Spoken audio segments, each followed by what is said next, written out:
今日係中共奪取神州政權61週年，喺香港有百幾人遊行抗議中共打壓異見人士，佢哋要求中共結束一黨專政，平反8·9民運同埋釋放政治犯。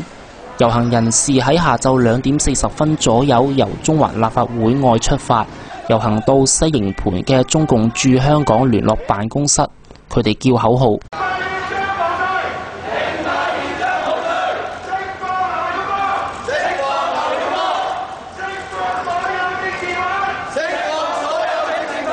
隊伍喺下晝3點50分左右抵達西營盤嘅中共駐香港聯絡辦公室，但警方阻撓示威人士接近，雙方對峙。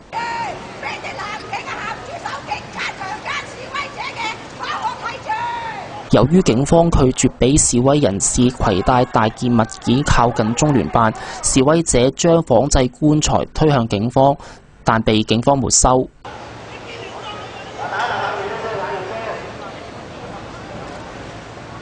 頭先嘅意思係同我哋解釋，話逐件物品搜查，但係搜查完咧，你只係話剛才唔過咧，點解嗰度唔過咧？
警方最後用胡椒噴霧控制場面，拘捕咗5名示威人士。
有警員受傷送院。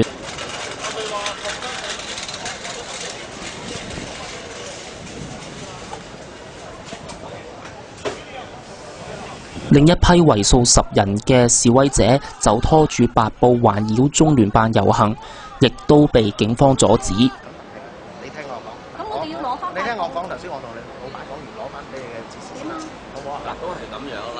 嗱，人你可以過，可以攞 banner，可以嗌口號，但係白布唔可以。淨係留呢個咪 banner 嚟咯。白布唔可以。點解唔得先？唔係點解白布唔得先？點解白布唔得？話俾你聽啦，話俾你聽唔得。係啦。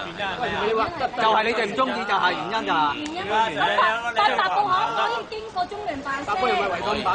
你白布唔可以經過中聯辦。喂，呢個係我哋表達我哋嘅意見嘅工具嚟嘅喎。咁如果你唔俾白布過，我哋唔過。我哋而家過嘅喎，白布冇同佢講啦，講都冇位啊！警方最後俾佢哋拖住白布遊行到中聯辦後門，佢哋之後和平散去。被拘捕嘅5名示威人士喺北角警署扣留近5個鐘頭之後，喺晚上9點左右獲釋。其中1名被捕人士批評警方打壓示威自由，會另外再加一啲所謂嘅限制，例如大型嘅物品唔準攞啦。其實呢啲喺法例上面係冇㗎。咁呢啲係佢哋自己加嘅一啲規限。咁我覺得必要，所以我會覺得警察今次執法喺幾個方面上面都係，我覺得係不必要咯。佢哋5人各自簽100蚊擔保，12月1號再返警署報到。獨立新聞傳訊記者盧子陽報道。